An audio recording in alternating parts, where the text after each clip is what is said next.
Hello, everybody, and welcome back. Today, we'll continue with our first section, and we're gonna finish it today with our last topic, which is differences and parallels between first and second language acquisition.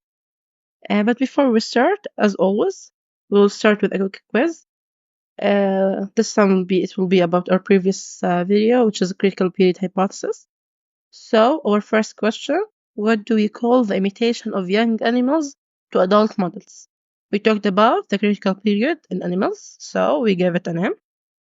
Also, what is the onset of the critical period? We said that the onset means the beginning or the start of something. Then, language abilities are lateralized to which hemisphere in the brain? We said that we have two hemispheres, and the language abilities are in one of them. So, which hemisphere are we talking about? Then, what is the term that is used for children raised in isolation? There's a technical term for these cases. So, if you know the answers, please write them in the comment section. Then, let's start with our lecture, which is differences and parallels.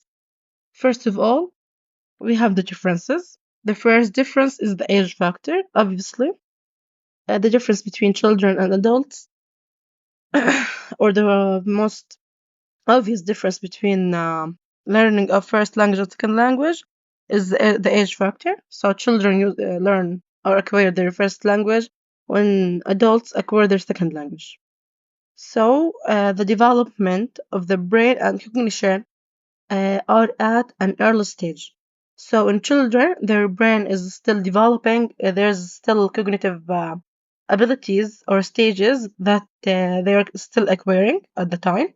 But adults have already gone through several fundamental cognitive stages. So the adult's brain is already developed, is fully developed in most cases. So this causes a huge difference. So we have cognitive stages that causes differences between these two types of learners. We have object permanence. We mean by object permanence that the child's understanding that objects which are no longer visible still exist. So, if the child's toy, for example, becomes under the sofa, the child understands that the toy doesn't just vanish. So, if he peeks under the sofa, he will find his toy. So, this object permanence or this cognitive stage is attained at almost 1 years of old. Then we have means and ends awareness. It's when the child understands that every object has an objective behind it. So when the child understands that each object has a goal or objective, so he understands how we use it. Like we use a spoon to eat with it, we use a bottle to drink with it, something like that. This stage is also attained at 1 year of age. Then we have symbolic play.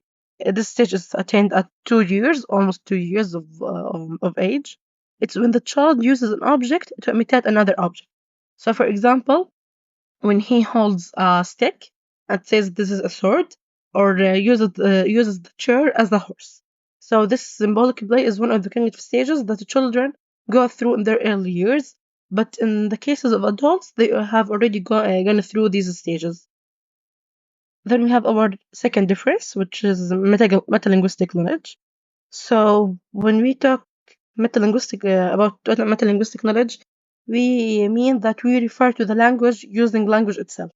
Like when you say analyze the sentence structure and we say this is a subject, this is a verb, this is an object. So in that case, we are using language to refer to language itself. So L1 learners or children, they don't have any metalinguistic knowledge. They acquire the language without being explicitly taught. But in case in L2 learners, they have prior metalinguistic awareness, maybe from their first language.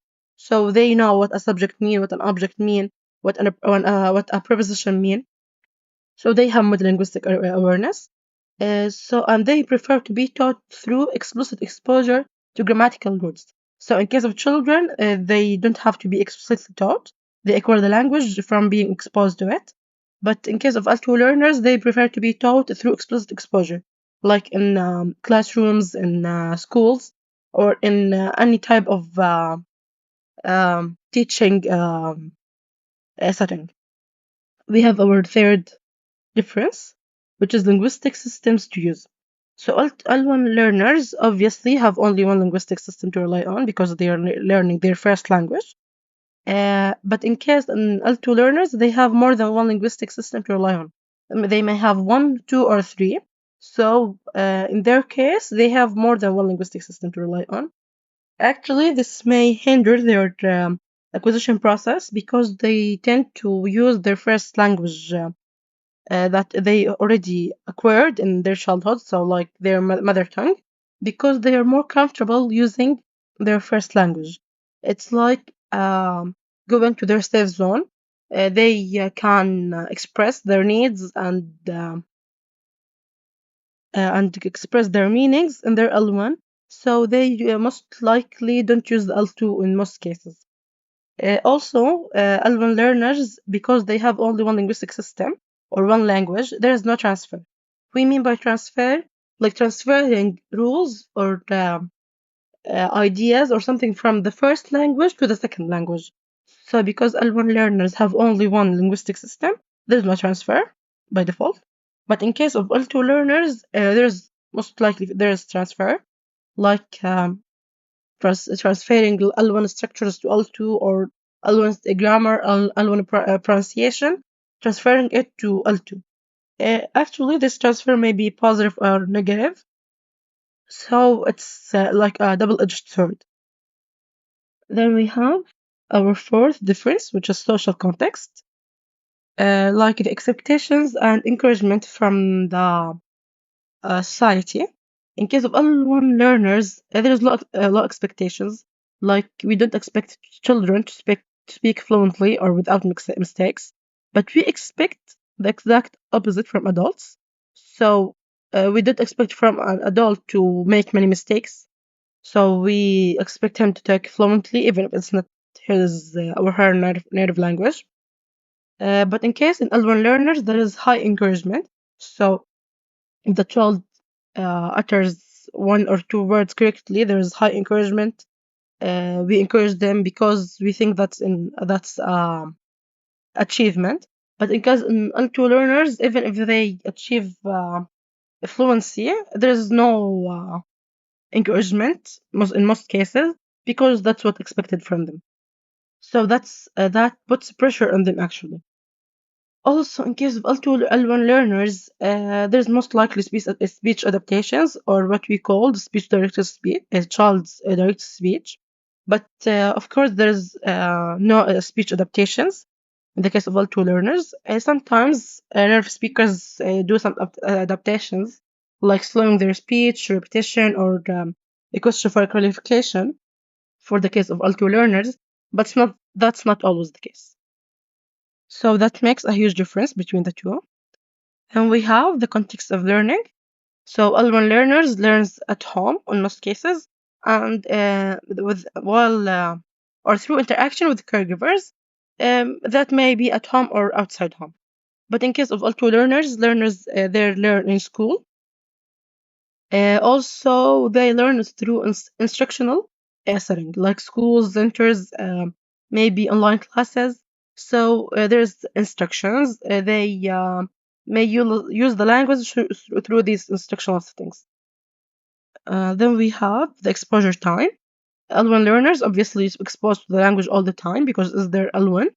Also, social interactions take place in L1, like when they eat, they want food, they want to take a bath, something like that. All their interactions are carried out in L1. But in case of L2, exposure time may be limited to a few hours a week. So they don't use they are not exposed to L1, L2 that much. They most likely use their L1 in daily interactions and social interactions. So the exposure time is much less than in L1 learners. Also, we have language skills sequence. So L1 learners begin by comprehending, then uttering or speaking. After that, they learn literacy skills like writing and reading, which they acquire in school years. But in case of L2 learners, sometimes they learn literacy skills first, so they learn how to read and write. Then they learn how to speak, and most likely, or in some cases, fluency and speaking are not the primary goal, or sometimes not the goal at all. So some adults may want to learn only literacy skills, just for the case of maybe a job interview or a job opportunity.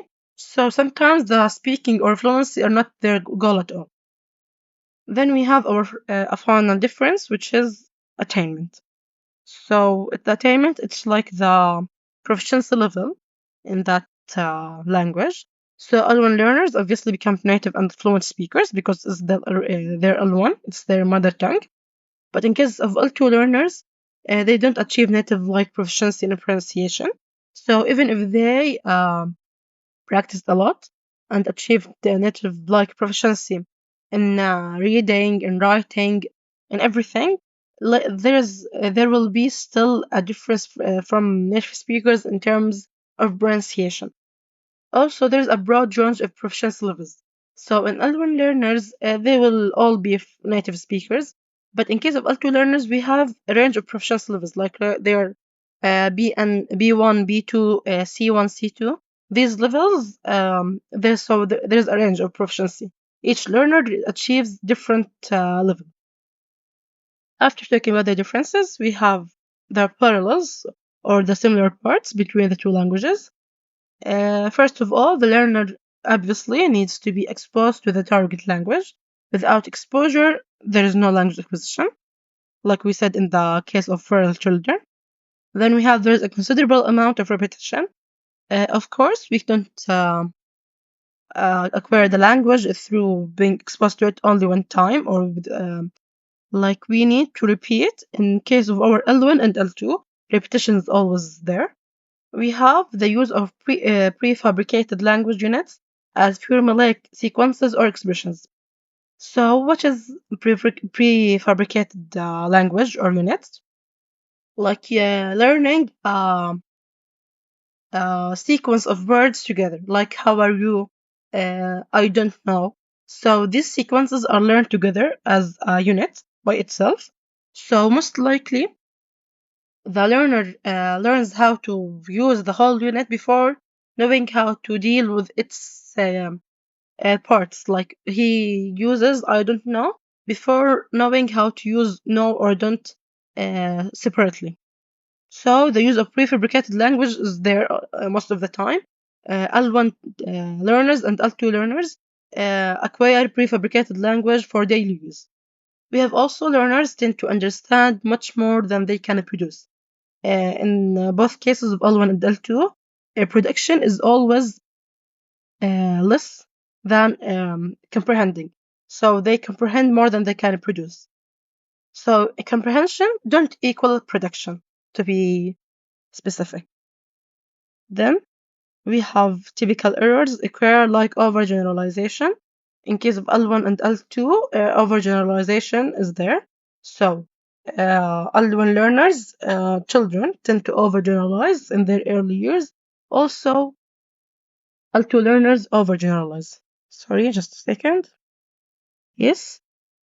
The sixth parallel, which is they sometimes acquire the linguistic skills in similar order. So we said before that L2 learners acquire the language skills in different order from L1 learners, but that's not always the case. In some cases, they start by comprehending, speaking, then literacy skills. So sometimes adults and L2 learners follow the same sequence of L1 learners. So that's all we're going to talk about today. We talked about 6 differences and 6 parallels, actually. So they're easy and interesting. That's all. And thank you for watching. See you soon, inshallah, in our second section.